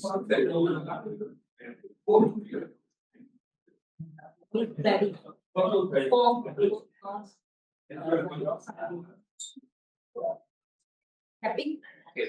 Normally, then, for example, if you order same color one side, we will also typical process lah. When the roofer was awarded there, they will normally physically go there just to make some double check quantity. They will also start to measure for the flashing and capping. Because the roofer is the order from my side. We receive the order, then normally they will have some hand-drawn flashing capping. I need the capping like this. How many times? We also have our profile designs. No, it's not like the visual like what you show in your slide. No, it's just like that. We want to have. That's why we don't have a standard. It all depends on the design. We can ban for them or what? that's why we will ban it for the roofer, so that because we want to make sure that when we order the color one material, we have the same material with the flashing and capping. We do not want to have a different batch. Otherwise, the roof one color and other one. For us also, we want the color to make it be correct. So the roofer normally they will have some. They will order all flashing capping. Sekaligus from us. But the cutter, right? Cutter normally we cutter. Because cutter also bigger a bit. Correct. Cutter normally we say because cutter you won't see it, right? We will say 6. Yeah. Like a metal, like a structure. That's why normally we recommend 1 mm as a 6 mm for a cutter. We specify because the room of north side is like one has covered. That is specified we want 6.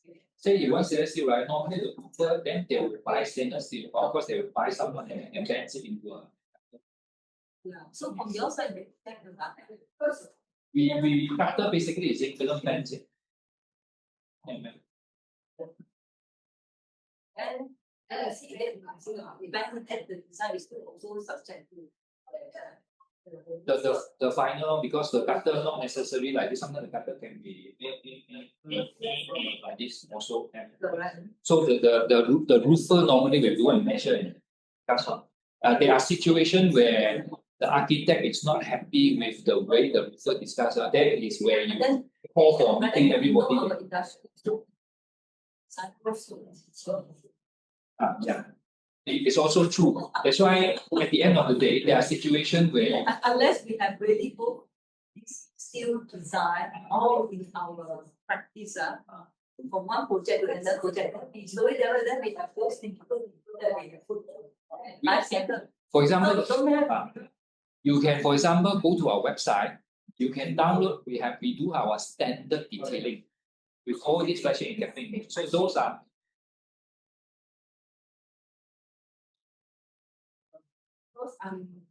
Actually now my whole From 5G. So just like from overseas.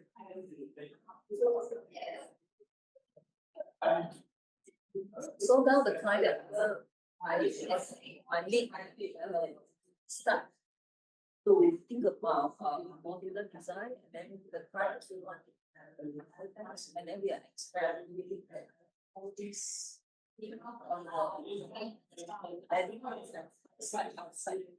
outside, even from shops. And then but we don't want it to cook cheap. So also we want it to also part of the glass. So the thing like moving overseas kind of want it to be just the structure us. Then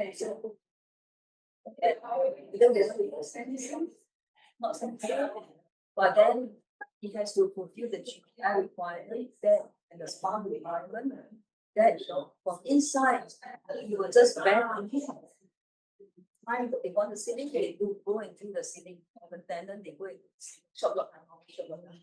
then we just provide the everything, but it's good and that it doesn't have it comply with the so the especially the new client, they are looking at this on how to make every dollar mean for it, not only cut only because what now a lot is a small developer, they cannot compete with big boys, so they want to make their niche. Their niche is they want to go the value, value they will get the sort of practical solution for the end user. Think of that, and then we are exploring that. And so I'm particularly looking at all this, if compared, whether I can use reputable brand or you just say we design the system and then let them, I think it's planning that is easy. Planning that is just any contractor that as long as we are asking them to do the facade. The facade, they have to go to the facade and then it's not comfortable. So we want to start test this whether it can work. My second part is actually a visual guide on all the standing seam. So maybe can help to solve some of. Yeah, because we also think because we want to simplify a lot of things, a lot of consideration. We want that even we have a big piece of glass, then whatever in between and the roof, right, is all this metal. And then if this is the example, usually we want the glass all the way down, but then we also worry about the water seeping and the workmanship is done. So we want it to have a bit of wherever the thin and the below, we want it to stand, so that we upstand, so the window can actually up instead of spending money for the So it's like this, the bin go up and then this is a glass and then the cladding is up. So there is also a concern back to the cladding is outside and full flat like that, right? Then it's not so cost effective. So how do we don't want to spend the money to clad the RC area. So we are also thinking that the architecture we are looking at maybe we mix it mesh, and then that aircon also can be one around and then the aircon can be put at close area. Then it can be so architecture we are to keep at to serve the client with new system.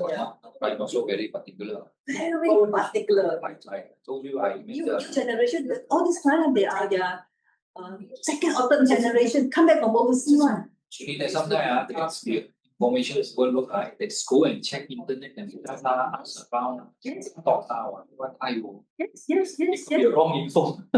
Could be wrong info, and then they like this. We were having like this, everything metal, so that RC just get the local contractor and do, and then on the facade guy, can do something, and then the facade guy they have to work with people like y'all. Later you see whether we can solve some of your problem. There was an issue. Our engineer are not used to design steel. Yeah, it's also true. Another problem. Thank you. Oh,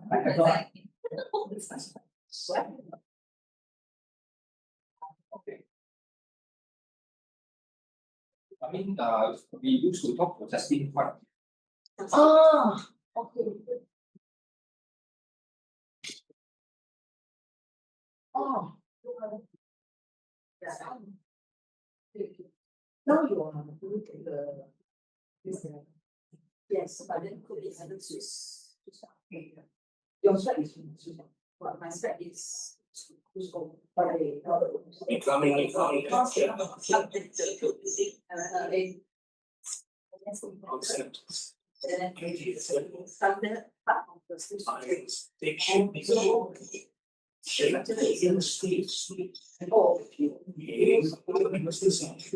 And shape it using it in the future. Yes, you should always show something always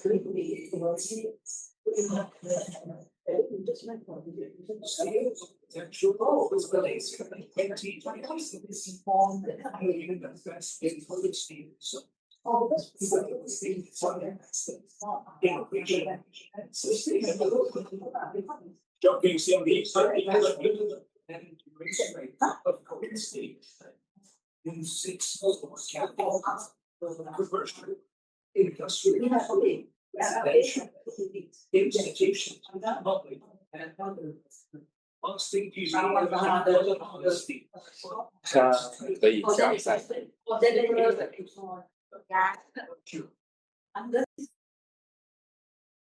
Zoom in a little bit. So this is a standing seam. Fortunately, no organic because this one you can really a close up. Very minimum here and there, but acceptable. Zoom in a little bit. So on another angle, exactly I told you. So there's an empty space here, a walkway, and then some plantations. Okay, this is a facade using the spandex, and because they use the same color, so and then the way how you position it with a bit of wooden technique color, so it looks different. Facade again. Some detailing, exactly like I say, over here, over here, just some small details. Okay, more project reference with standing seam profile, because this is supposed to be a visual guide, like a bungalow. So slope one side looks like this. Another bungalow in PJ. If I'm not mistaken, just now someone asked about the color changing mica, so it's look a bit like this. So the color, obviously, he want to do a bit of tropical, a bit of earth color, and to me, it's really look nice. A bit of wooden door with this color with some palm tree, and then it just present very unique. If I compare this one very typical of blue, for example. Of course, these are just a normal tower from the PJ. Waterfront precinct 8 in Putrajaya. So there's a bit of curve like this, so you can follow the flow a bit easily. This is a university. There's a lapping. You can see there's one line over here, so it's not exactly directly. So actually, there's two parts, one line. So obviously, there's a lot of cutting you need to do. So to me, this is the best they can do, which I would say is not so bad. MRT in Puchong, we are talking about here. How come this one so nice? Both the other ones. Thanks. I suppose design of this one, they also they also do a sectional flashing covering nicely. Whereas this one, they just let it bare. And also, I think this is a gutter.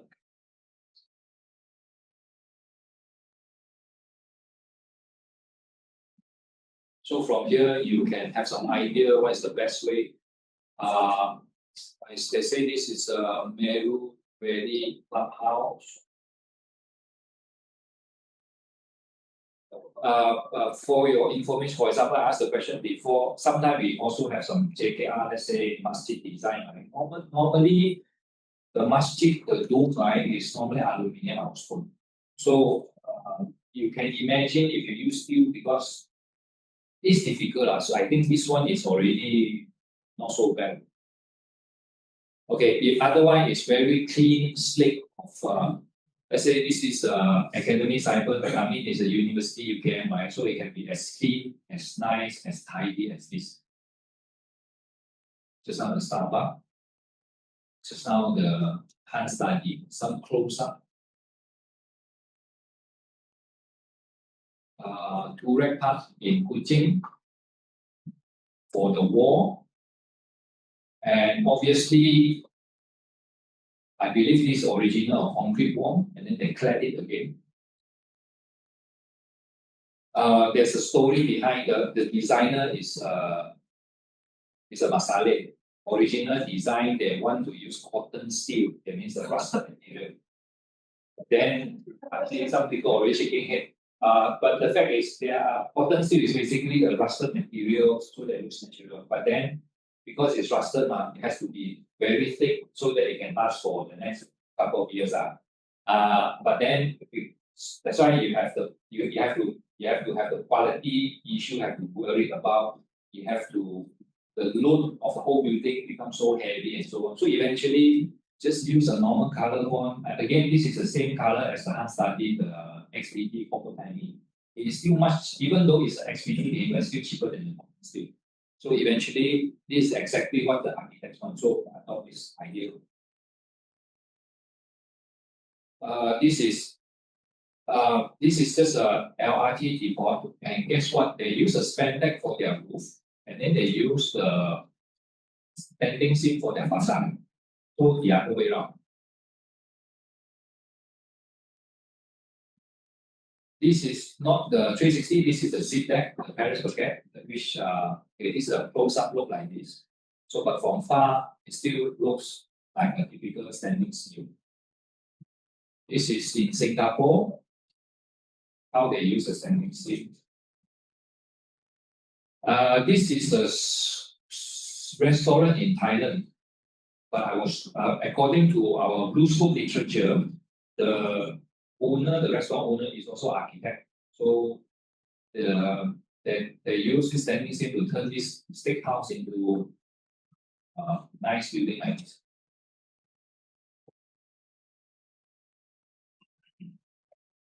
This is in Indonesia using the snap seam. So again, very old design, golf club.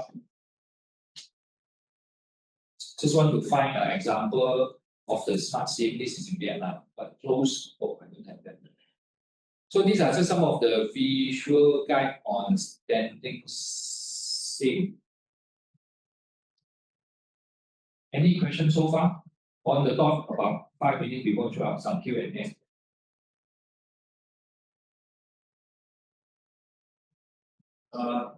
How long typically your color take? Okay. Our warranty, while we offering nowadays 30 years warranty against perforation by corrosion. Okay, against perforation by corrosion, meaning that if there's a hole caused by it will not have any holes at all by corrosion. So that is our 30 years. Then the color fading is 12. The peel and flake is 15. And the tropical staining is 5.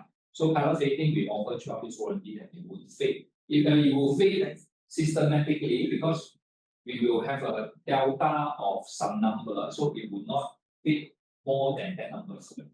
When you say you have to compare a new one with currently coincided, then you compare the percentage.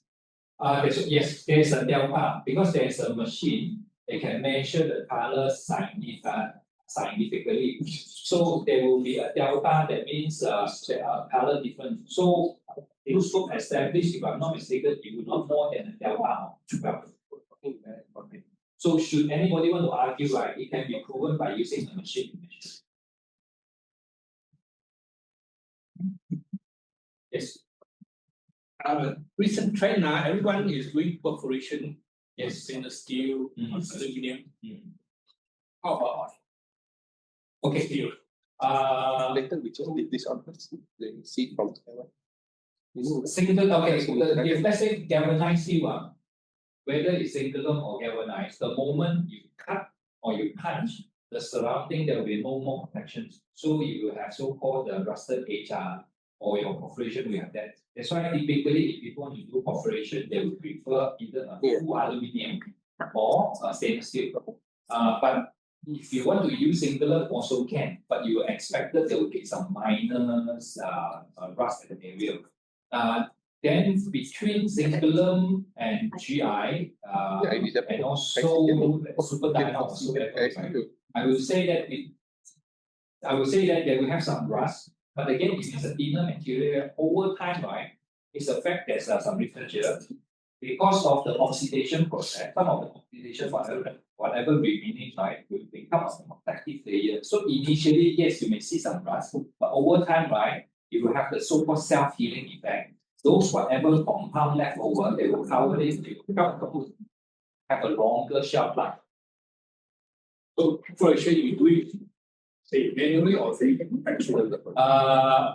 Next process. For example, I see it in my factory, they order some singular roof. No, they want they want the roof to be perforated. So before we roll form it, we send the service center come back and roll form it. So I've seen that some people order, let's say single material like perforation. Any other questions? Yes. Currently, for your rental loan, usually when we talk about trying to get our PPL value, Yes. currently, what I understand, most of the time we get the post of price of this one, they all propose is double roof system. Is there a single roof system that can achieve that? No, right?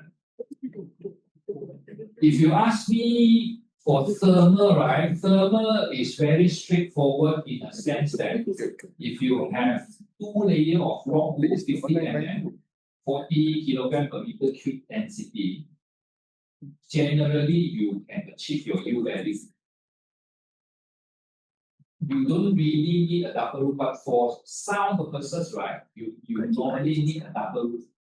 Because the more layer you have, as straightforward as the more layer you have, the better your sound proof system. Issue is the cavity. Issue is the cavity. Yeah. The issue is the cavity. Also, just want to also bring one message about thermal as well. The so-called PU roof that widely available in Penang, because as far as I know, there are a few local roll former in Penang. They actually produce a PU roof 25 mm and so on, which is very popular in Penang.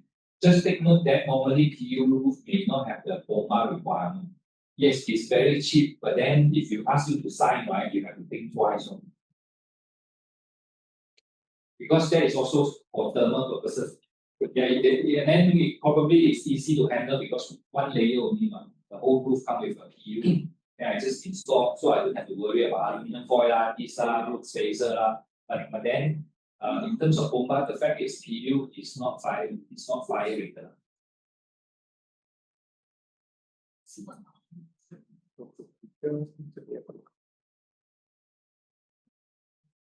Any other questions? Yes. Just, it may sound stupid question, but no problem. Can I illustrate? Yes.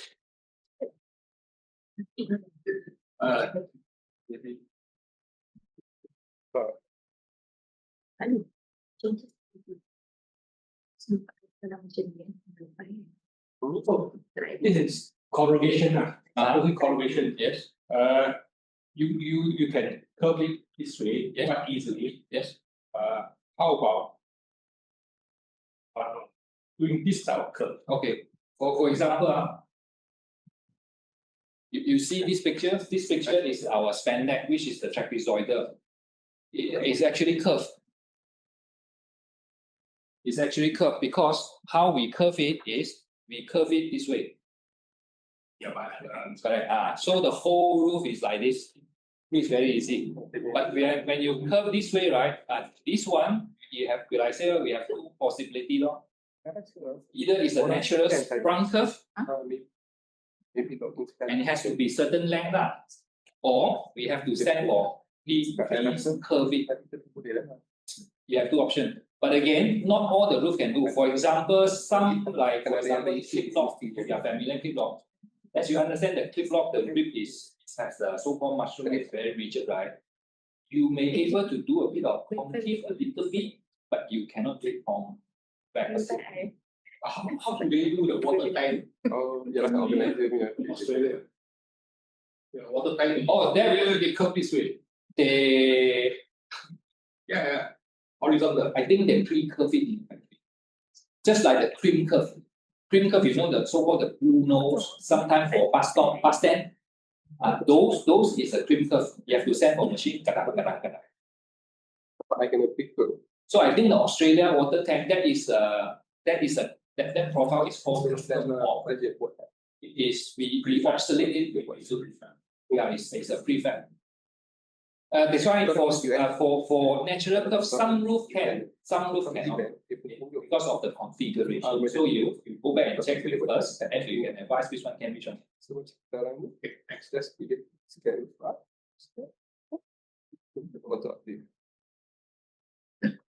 Oh. Okay, if there's no further question, and it's also on the top 12, just last message from my colleagues about the feedback. Yeah, so this is a simple feedback form. If you find today's topic interesting, yeah, can help us to review. And then also, if let's say you have any information behind that research us to deliver in the next round, or any challenges in the first project. So, yeah, write it down there. So we can contact you after that, or if there is any other significant, to let you know. Let us thank our speaker and our bank origin chapter. I would like to present a small conclusion.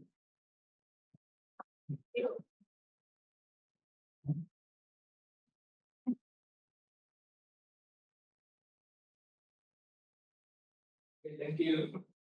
So I hope you enjoy today's topic. Yes. And if you have any problem, if you have any inquiry, my colleague Abby over here, she's stationed in Penang, so you can just contact her. Otherwise, you can always drop her an email. We come back to you. Thank you and have a nice week. You are good. Yes, yeah, we are from the sending out code.